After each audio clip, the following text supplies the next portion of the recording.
સ્વામિનારાયણ સ્વામિનારાયણ સ્વામિનારાયણ જય સ્વામિનારાયણ સ્વામિનારાયણ સ્વામિનારાયણ સ્વામિનારાયણ જય સ્વામિનારાયણ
સહજાનંદ સ્વામી મહારાજ કી જય જય જય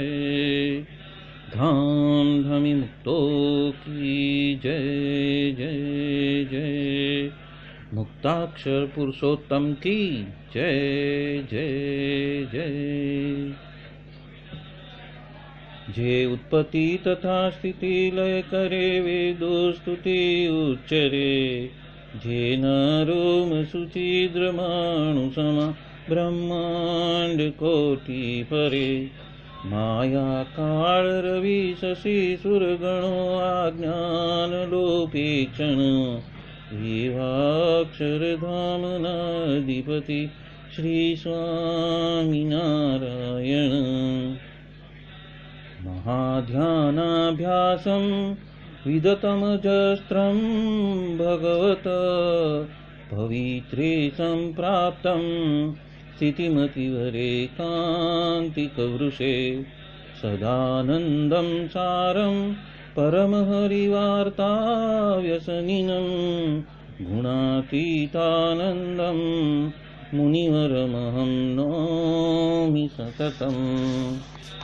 અનેકેભ્યો સદ્ભ્યો વિમલહરિવિજ્ઞાન દદતમ ભુવિર્બ્રાહ્મી વિદ્યા હરિવચનરૂપામુદયતમ હરિધ્યાનાસક્તમ શુભગણમનાદ્યક્ષરમહં ગુણાતીતાનંદમ સકલગુરુમુડે મુનિવરમ વાણી અમૃતથી ભરી મધુસમી સંજીવની લોકમાં દ્રષ્ટિમાં ભરી દિવ્યતા નિરખતા સુદિવ્ય ભક્તો બધા હૈયે ભર્યું મીઠું જનની સુને હાસ્ય મુખે વસ્યું તે શ્રી જ્ઞાનજી યોગીરાજ ગુરુને નિત્યે નમો ભાવસું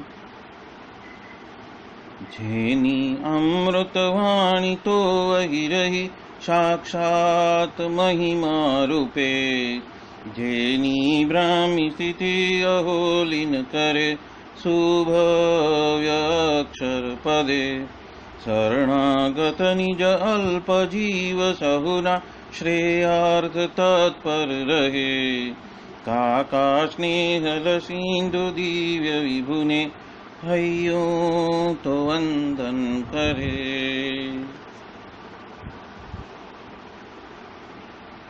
क्षिप शांत प्रशांत सागर समा साधु गुणे जे शोभता जेना दर्शननी समागम थकी शांति सहु पामता जे छे मानस पुत्र का काजिना ने भजन मालिन रहे एवा साधक वृंदना गुरु सुरत वंदन भरत भाईने भक्ति सभर गुलतान थईने महापूजा जे करे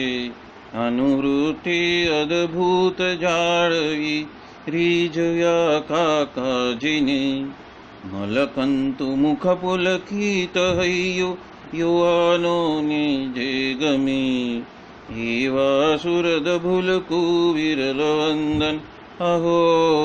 असी भाईने ब्रह्म रूप निजने मानतावळी श्रीजी हइये धारता जे मस्त रहीने प्रभु भजनमा सुरद भाव धारता महिमा सभर दासत्व छलके जीवन माछे सहजता काका स्वरूप दिन कर विभु संभारवामा धन्यता यत् सत्येन जगत् सत्यं यत् प्रकाशेन भाति तत् यदानन्देन नन्दन्ति तस्मै श्री गुरुवे नमः। ध्यानमूलं गुरोर्मूर्ति पूजामूलं गुरोर्पदं मन्त्रमूलं गुरोर्वाक्यं मोक्षमूलं गुरो कृपा। सहजानंद स्वामी महाराज की जय जय जय। अनादि मूल अक्षर मूर्ति सद्गुरु श्री गुणातीतानंद स्वामी की बातें प्रकरण 6 सर्वदेशी समझन बात 88। स्वामीनारायण हरे स्वामी बात करते हैं। सांख्य वाले रामदास जी तो स्वयं सुखिया रहता, क्योंकि उन्होंने भेख धारण किया था और गुणातीतानंद स्वामी के साथ में बहुत साल व्यतीत किए थे और उनके सत्संग में सहभागी हुए थे और बहुत सारी जिम्मेदारियां सत्संग की उन्होंने अपने सर पे ले ली थी और उसके वजह से उसके सामने आए हुए मुक्त को भी ऐसी महिमा की बातें करते थे और सुखिया कर देते थे। और अन्य तो जिस तरह से इस संसार में अंदरों अंदर लड़ते झगड़ते रहते हैं, वैसे ही ये सत्संग में ही अंदरों अंदर आपस में लड़ते झगड़ते रहते हैं। वो स्वयं तो लघु संसार जैसे भी नहीं होते हैं, फिर भी जैसे कि हम कुत्ते को हड़कार के मतलब कि धुतकार के हम निकाल दे ऐसे होते हैं और फिर भी ऐसा करते हैं। इसलिए ऐसा अंदरों अंदर जो है कलेश कंकाश करना नहीं तो बहुत भुंडा होगा। ये बात यहाँ पे गुणातीतानंद स्वामी बता रहे हैं। भी यहाँ पे सांख्य वाले रामदास जी जो है वो संयमी वृत्ति के होने से उनको भागवती दीक्षा दी थी और रामदास स्वामी नाम धारण किया था और तत्पश्चात वो गुणातीतानंद स्वामी के साथ में रहते थे और दिन में एक ही बार फलाहार वगैरह खा के उन्होंने अपने शरीर में से लहू को सुखा दिया था। उस श्री जी महाराज की मूर्ति को अखंड देखते थे और उनकी सेवा से राजी होकर गुणातीतानंद स्वामी ने उनको 2 बार अतिशय मानगी में से धाम में जाते हुए रोका था और कहा था कि जूनागढ़ का मंदिर हमें उज्जड़ नहीं कर देना है। तो ऐसे परम प्रतापी ये सांख्य वाले रामदास जी थे। मतलब कि जब महिमा युक्त भक्ति और समझन पूर्वक का समर्पण गुणातीतानंद स्वामी जैसे सदगुरु के सामने करते हैं तो स्वयं उनके जैसे हो जाते हैं और उसके वजह से स्वयं तो सुखी होते हैं, अक्षरधाम के सुख से सुखी होते हैं और अन्यों को भी बातें करके सत्संग करके उनका महिमा समझाते हुए अन्यों को भी सुखी कर सकते हैं, ऐसा बन सकते हैं। और ऐसा हमें बनना है, ये बात गुणातीतानंद स्वामी हम सबको यहाँ पे बता रहे हैं। प्रकरण 6 की 87वीं बात में भी गुणातीतानंद स्वामी ने सांख्य का महत्व समझाया है और उसके हिसाब से जिन्होंने जीवन व्यतीत किया उसका यहाँ पे उदाहरण दिया है और उनको कहा है कि सांख्य वाले रामदास जी, ये सांख्य का पालन करने की वजह से जीव कैसे उन्नत होता है उसका एक उदाहरण, यहाँ पे स्पष्ट उदाहरण उन्होंने दिया हुआ है। सांख्य के ऊपर गुणातीतानंद स्वामी ने प्रकरण 1 की दूसरी बात में कहा है कि सांख्य का विचार मतलब सांख्य का अनुपालन करना सीख लेना, और यदि सांख्य नहीं रखते हैं तो लोभ, काम, स्वाद, स्नेह और मान, ये 5 जो दोष है, उपरांत अध्यात्म, अधिभूत और अधिदेव, ये 3 ताप है, ये सभी का जो दुख है वो मिटने वाला नहीं है और सांख्य बिना तो आधा सत्संग ही कहलाता है। इसलिए सुखिया रहना हो तो सांख्य विचार सीख लेना, ये बात यहाँ पे गुणातीतानंद स्वामी ने बताई हुई है। यहाँ आध्यात्मिक परिताप की बात की है, यानी कि जो काम है, क्रोध है, लोभ है, मोह है, ईर्षा है, असूया है, राग द्वेष है, ये सब जो मानसिक दुख तथा ताव की जो पीड़ा है, अतिसार वगैरह की जो शारीरिक दुख होते हैं, उसको आध्यात्मिक ताप कहा गया है।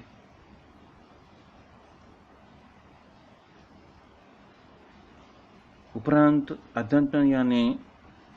10 इंद्रिया और 4 अंतःकरण से उपजने वाला जो दुख है उसको भी अध्यात्म कहा है। उपरांत वचनामृत मध्य 10 में भी जो विराट पुरुष की इंद्रियां हैं, जो 5 ज्ञानेंद्रिया, 5 कर्मेंद्रिया और 4 अंतःकरण, उसको भी अध्यात्म कहा गया है। उपरांत अधिभूत यानी पृथ्वी, जल, तेज, वायु और आकाश, ये 5 जो भूत गिने हैं वो अधिभूत का जो दुख है, या तो उसको आधिभौतिक दुख भी कहते हैं, कि इस 5 भूत से बने हुए प्राणियों की ओर से आने वाला जो दुख है उसे भी आधिभौतिक दुख कहा गया है। जैसे कि पशु है, पक्षी है, या तो चोर लुटारा है, राजा या राज्याधिकारी है, उनकी ओर से आने वाले दुख को आधिभूत या तो आधिभौतिक दुख कहा गया है।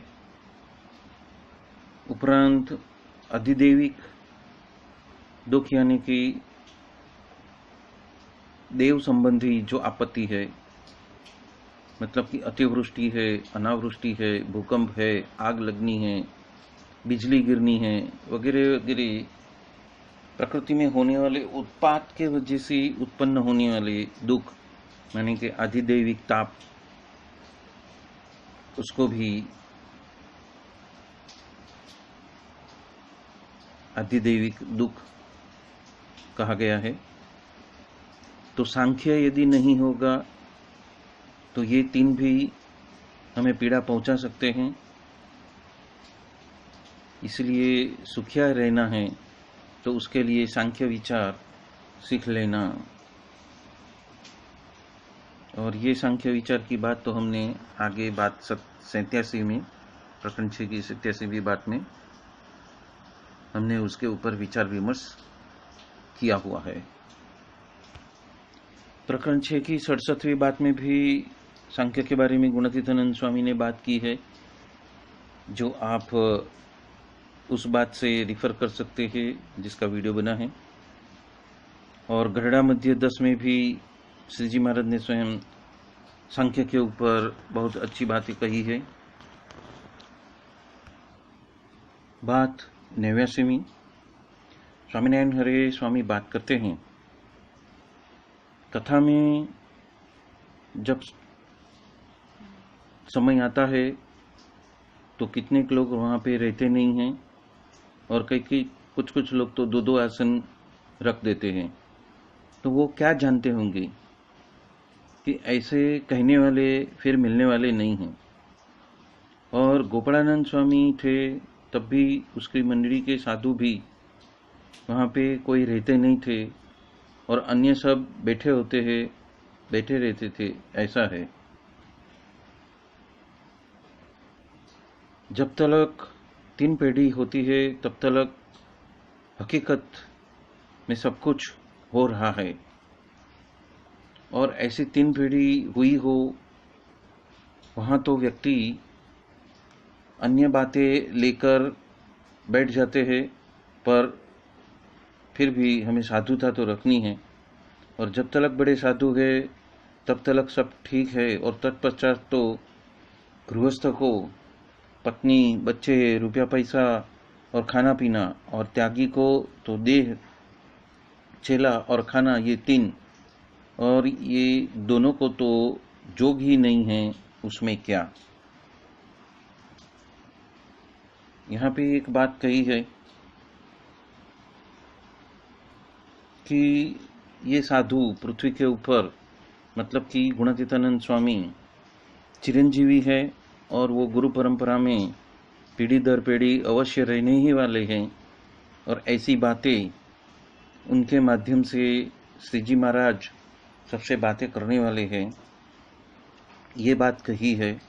इसलिए ऐसा समझना नहीं कि ये जो अभी कथा वार्ता कर रहे हैं वो अभी है और बाद में नहीं मिलेंगे, ऐसा नहीं है। ये बात यहाँ पे गुणातीतानंद स्वामी हम सबको बताना चाहते हैं, और ये भी कह रहे हैं कि गृहस्थ को और त्यागी को किस किस पदार्थों में और किस किस विषयों में वो अटक जाते हैं, तो जोग के सामने देखते रहना और अन्य चीज में से विरक्त हो जाना, ये बात यहाँ पे गुणातीतानंद स्वामी बता रहे हैं। आगे चलते हैं। आगे कहा गया है,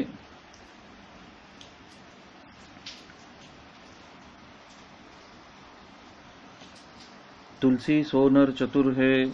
रामचरण ले लीन, परधन पर मन हरण को वेश्या बहुत प्रवीण।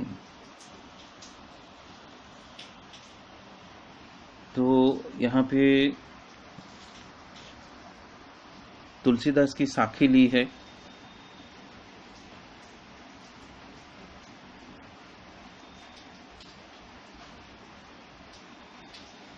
अन्य का ध्यान बटोरने के विद्या में और सभी का मन आकर्षित करने में तो वेश्या जो उल्टा स्त्री है वो भी अत्यंत प्रवीण है, पर ऐसी बाबतों में तो चतुराई नहीं। और तुलसीदास कहते हैं कि वो व्यक्ति ही बुद्धिशाली है जिसका मन जो है भगवान के चरण में लय और लीन हुआ है, मगन हो गया है, वो उसमें खो गया है, तो वो ही असली बुद्धिशाली व्यक्ति कहा जाता है। सुख तो भगवान की मूर्ति, आज्ञा और एकांतिक साधु उसमें ही बसा हुआ है। तो जो भगवान की मूर्ति यहाँ पे परब्रह्म पूर्ण पुरुषोत्तम श्री सच्चिदानंद स्वामीनारायण भगवान के बारे में बात की है। आज्ञा वही है कि वचन पालन करना, उन्होंने जो आदेश दिया है उसका अनुपालन करते हुए हमें हमारे पथ पर आगे बढ़ते रहना है। योगी जी महाराज कहते हैं कि छोटे बड़े वचन को पालन करना और स्वयं के आत्मा को ब्रह्मरूप समझना, वो ही आज्ञा पालन है।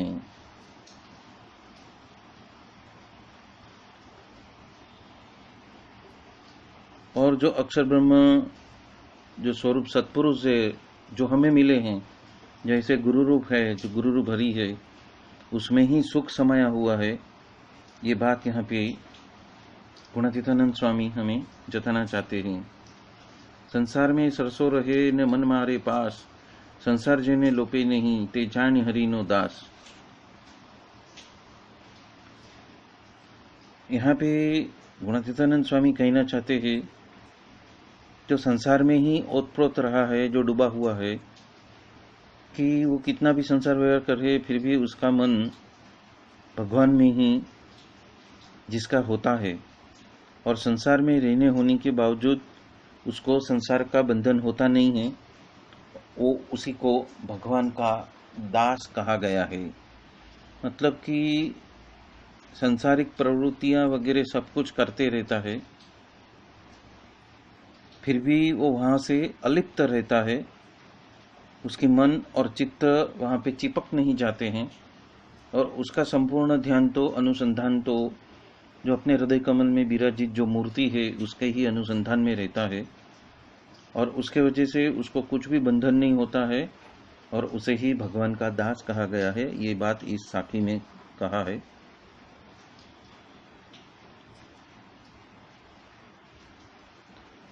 कहते हैं कि ये तो सब गलत है, और ये तो अनेक चित्त विभ्रांता एम थयु, और दो घोड़े एक जन से एक व्यक्ति से नहीं बैठ सकते।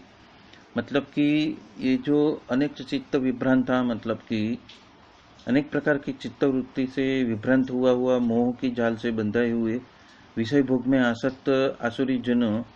वो अपवित्र नरक में गिरते हैं। मतलब कि दो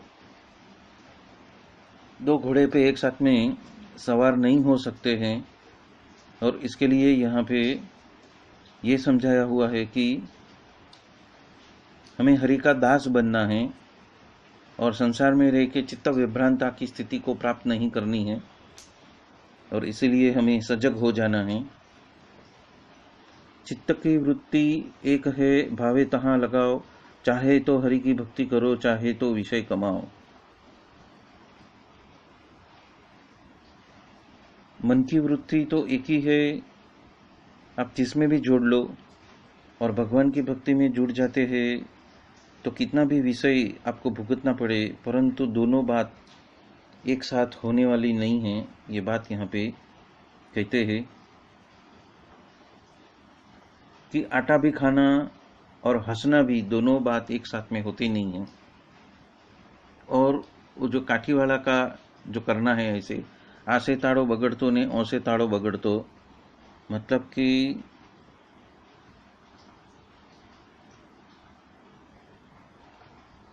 यदि हम मंदिर में आकर भी दर्शन और समागम का लाभ छोड़कर संसार और व्यवहार की ही बातें करते हैं तो वो भी ठीक नहीं है। और परिणाम से एक तो मंदिर में रहते हैं फिर भी व्यवहार का काम उसे नहीं होता है, और व्यवहार का काम बिगड़ता है, और व्यवहार के विचारों में ही दर्शन समागम का यथार्थ सुख भी आता नहीं है। इसलिए कहते हैं कि मंदिर में करने वाला जो काम भी है वो भी बिगड़ता है, और इस तरह से दोनों जगहों का काम बिगड़ जाता है। इसलिए मंदिर में आने के पश्चात संसार और व्यवहार के विचारों को त्याग देना, और जो कथा वार्ता वगैरह है, या तो भजन कीर्तन वगैरह है, या तो दर्शन वगैरह है, या तो भक्ति वगैरह है, उसमें ही मन और चित्त को पिरो के रखना। ये बात यहाँ पे गुणातीतानंद स्वामी कहते हैं।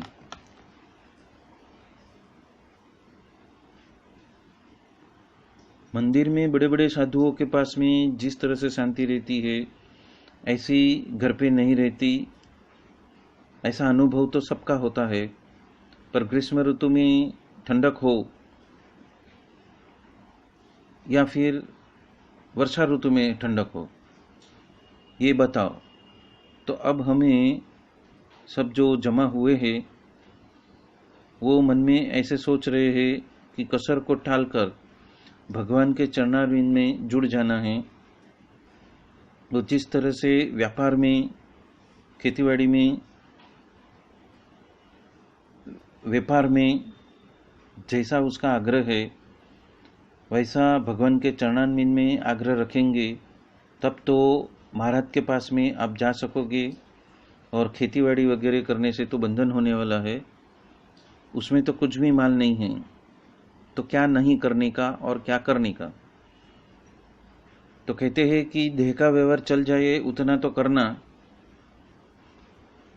एक पहर रात को और 1.5 पहर रात को, आधी रात को और पिछली रात को उठकर जब हम सोचते ही रहेंगे कि भगवान को हम धारण करेंगे, तब ही साधु हो सकेंगे और तत्पश्चात तो भगवान के पास में हम जा सकते हैं। बारावाड़ा पढ़ने वाले और रोटी जताने वाले जिस तरह से जल्दी जाग जाते हैं, उस तरह से जाग जाना। यहाँ पे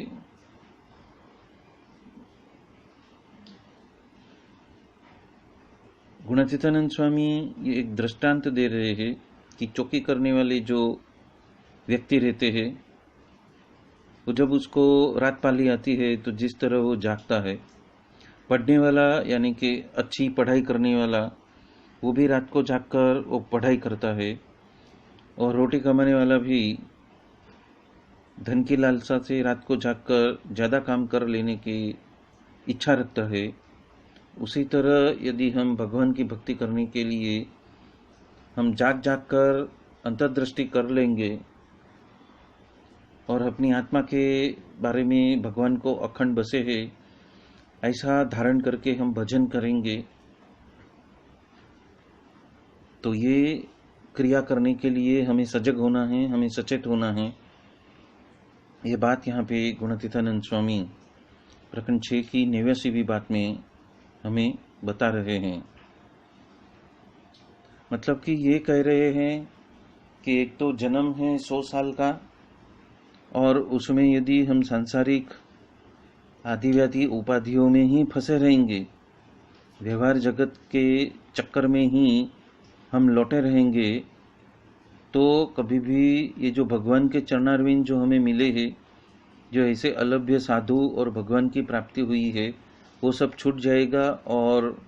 देह तो कभी भी गिर जाएगा। तो इसलिए उदाहरण देते हैं कि जो चौकी करने वाले हैं या तो पढ़ाई करने वाले हैं, अत्यधिक पढ़ाई करने वाले हैं, और जो ज़्यादा पैसा कमाने के चक्कर में रात को जाग जाग कर मेहनत करने वाले हैं, उसके माफिक हमें मेहनत करनी है कि भगवान के चरणारविंद में हम जुड़े रहे। यानी कि हमारा जो अनुसंधान है वो अपनी आत्मा के अंदर भगवान अखंड बसे हुए ही हैं, और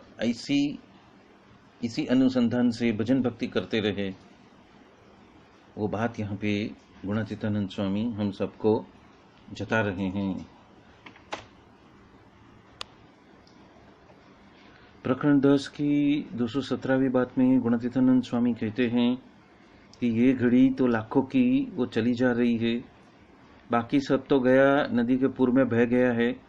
मतलब कि जन्म जन्मांतर में कितने भी व्यवहार किए, कितने भी सगे संबंधी बने, वो सब समय के साथ में चले गए हैं, और न हम पहचानते हैं न वो पहचानते हैं। पर हमें इस जोग को पहचान लेना है और एक एक घड़ी का हमें इस्तेमाल कर लेना है। और जो गुणातीत साधु संत की जो हमें हित प्रीति हुई है, उसमें बढ़ोतरी कैसे हो, उसी को ही देखते रहना है। और कई जो ऐसे लोग हैं जो अपने आप को अच्छे और शाने समझते हैं, तो वो तो घर जाने के लिए युक्तियां प्रयुक्तियां करते रहते हैं,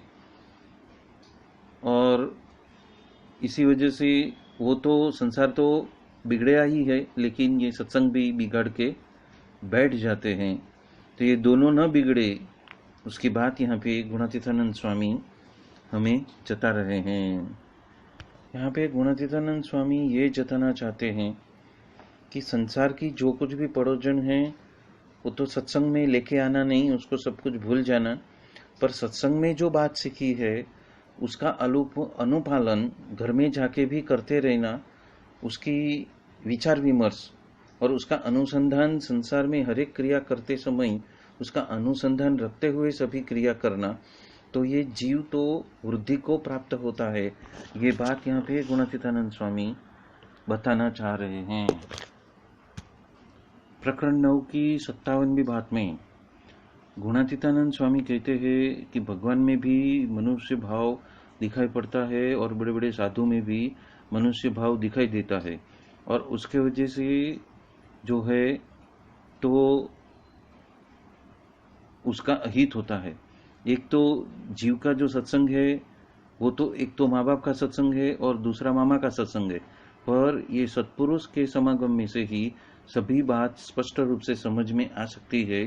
तो इसीलिए इस सत्संग को प्राधान्यता देनी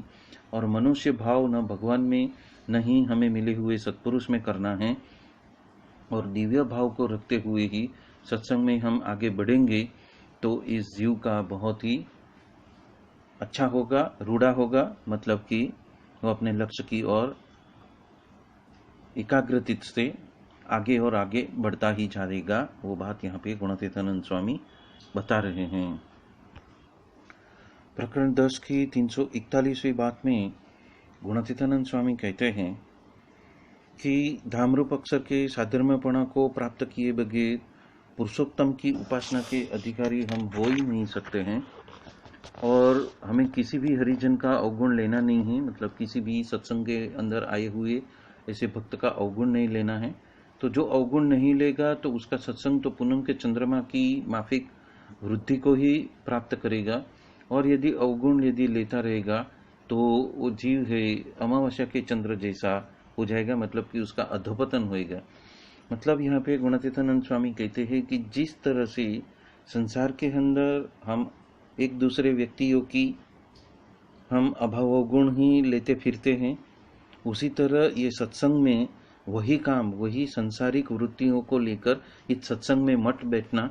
यहाँ पे दिव्य भाव रखना, और दिव्य भाव संत के प्रति और उस संत के भक्त के प्रति भी दिव्य भाव रखेंगे तो हमारी वृद्धि अपने आप होती रहेगी और अधपतन हमारा अटक जाएगा, और उपरांत साधु को समझने का भी मौका हमें मिलेगा और बातों को गहराई से समझने का मौका भी समयांतर में मिलता जाएगा, और हमारी सभी शंकाओं का समाधान होते रहेगा। वो बात यहाँ पे गुणातीतानंद स्वामी हमें जताना चाहते हैं। प्रकरण 11 की 172वीं बात में भी गुणातीतानंद स्वामी कहते हैं कि ये सत्संग की क्रिया जो है वो तो संसारिक क्रियाओं के जैसी ही प्रतीत होती है, पर उसमें तो बहुत ही लाभ छिपा हुआ है, और एकांतिक के साथ में निवास करके रहने से तो सत्ता रूप में रहने से भी बहुत अधिक है, क्योंकि आत्मा रूप से जो रहता है उसके वजह से तो देह में हम ओतप्रोत नहीं हो जाते हैं, पर ज्ञान की वृद्धि हम प्राप्त होती है, और वो तो सिर्फ एकांतिक के संग में ही मुमकिन है। और सत्ता रूप से जब हम बरतते हैं तो उसमें तो स्वयं भी सुखिया रहता है और अन्य को भी सत्संग का सुख नहीं मिलता है, पर इसलिए एकांतिक के संग में रहने की वजह से वो सभी प्रकार से वृद्धि को प्राप्त करते हैं, और ऐसा महिमा तो वचनामृत में भी श्री जी महाराज ने स्वयं बताया हुआ है। इसलिए हमें आज ऐसा लाभ मिला है, तो फिर विषय के सारू फिर भी यदि हम वल्खा मारते हैं वो तो अज्ञानी है और उसकी पशु बुद्धि है। तो यहाँ पे भी गुणातीतानंद स्वामी हम सबको सचेत कर रहे हैं कि हमें क्या प्राप्त हुआ है और हमें सत्संग में क्या करना चाहिए, वो बात यहाँ पे स्पष्ट रूप से गुणातीतानंद स्वामी हम सबको बता रहे हैं। हकीकत में गुणातीतानंद स्वामी ये कहना चाहते हैं कि संसार तो बिगड़ा हुआ ही है, पर यदि ये सत्संग में आने के बाद भी ये जो सत्संग के जो नीति नियम हैं, जो धर्म पालन है, और जो संत और संत के भक्त के प्रति जो हमारा वर्तन है या तो हमारी जो भावना है वो नीति नियम के हिसाब से नहीं होगी, तो हमारा अमावस्या के चंद्र के माफिक हमारा अधपतन हो जाएगा और नहीं तो यदि हम गुण ही लेंगे, हम अभाव से दूर रहेंगे, तो क्या होगा कि हम पूर्णिमा के चंद्र के माफिक संपूर्ण खिल सकते हैं। ये बात यहाँ पे गुणातीतानंद स्वामी हम सबको बताना चाहते हैं। प्रकरण 12 की 208वीं बात में गुणातीतानंद स्वामी कहते हैं कि सत्शास्त्र का व्यसन, निष्ठा, आज्ञा और सूरतपणा, ये 4 बातें हम रखेंगे तो उसके वजह से जीव वृद्धि को प्राप्त होता है।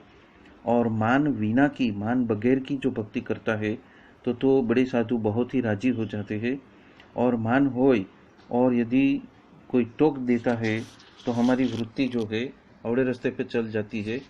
इसीलिए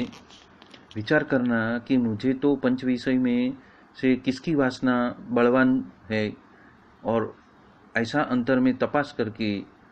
अपने हृदय के अंदर, अपने दिल के अंदर, अपने हृदय के अंदर, अपने हृदय कमल में विराजित जो अखंड भगवान की जो मूर्ति बसी हुई है उसका अनुसंधान करते रहना,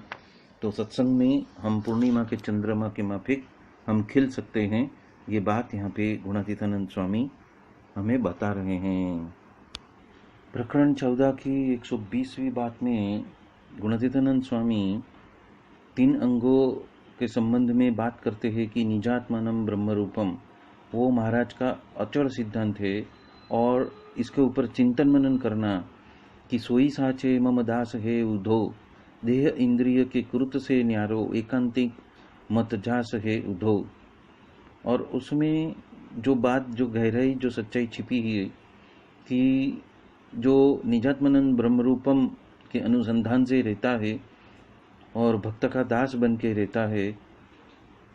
तो वही मुझे बहुत ही पसंद है और उसके वजह से मैं राजी होता हूँ। पर यह बात कोई सोचते नहीं है। और जीव का स्वभाव तो ऐसा है कि देह रूप शालिग्राम का यदि विघ्न न आए तो ही अच्छा लगता है। पर यदि ये देह तो जीव का शत्रु ही है और दुख देने वाला है ऐसा प्रतीत हो जाए,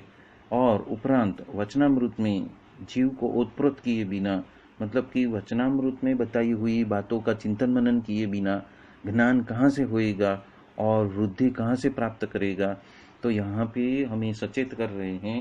कि हमें जीव को सत्संग में आकर क्या करना है और क्या नहीं करना है। ये बात यहाँ पे गुणातीतानंद स्वामी हमें बताना चाहते हैं। प्रकरण 14 की 16वीं बात में गुणातीतानंद स्वामी कहते हैं कि आप सत्संग में आते हो तो संसार की बातों को तो भूल ही जाना है, पर भगवान को याद करने का जो अनुसंधान रखना है तो इतनी क्रिया करके पश्चात ही भजन करना है। और मुख से तो हम रटन करते ही है और कामकाज करते करते समय भी उसकी याद रखनी है। और हृदय में बसी हुई मूर्ति अखंड है, उसको ही अनुसंधान कहा गया है। तो ये बात यहाँ पे गुणातीतानंद स्वामी कहते हैं कि आप सत्संग में आओ तब तो सत्संग की ही वृत्ति रखो और सत्संग को ही समझने की कोशिश करो, पर जब संसार में जाते हो तब भी ऐसा अनुसंधान रखो कि मेरे हृदय के अंदर साक्षात अखंड रूप से सहजानंद स्वामी स्वयं विराजित है। और इसी बात का अनुसंधान रखते हुए ही सर्वे क्रिया करनी और कामकाज भी करते रहना और भजन भक्ति भी करते रहना, मुख से स्वामीनारायण स्वामीनारायण मंत्र जाप करते रहना। ये बात यहाँ पे गुणातीतानंद स्वामी हम सबको जता रहे हैं। बोलो सहजानंद स्वामी महाराज की जय जय जय। धाम धमी मुक्तों की जय जय जय। सर्व गुणातीत स्वरूपों की जय जय जय। मुक्ताक्षर पुरुषोत्तम की जय जय जय। जय स्वामी नारायण। स्वामी नारायण स्वामी नारायण स्वामी नारायण जय स्वामी नारायण स्वामी नारायण स्वामी नारायण स्वामी नारायण जय स्वामी नारायण स्वामी नारायण स्वामी नारायण स्वामी नारायण जय स्वामी नारायण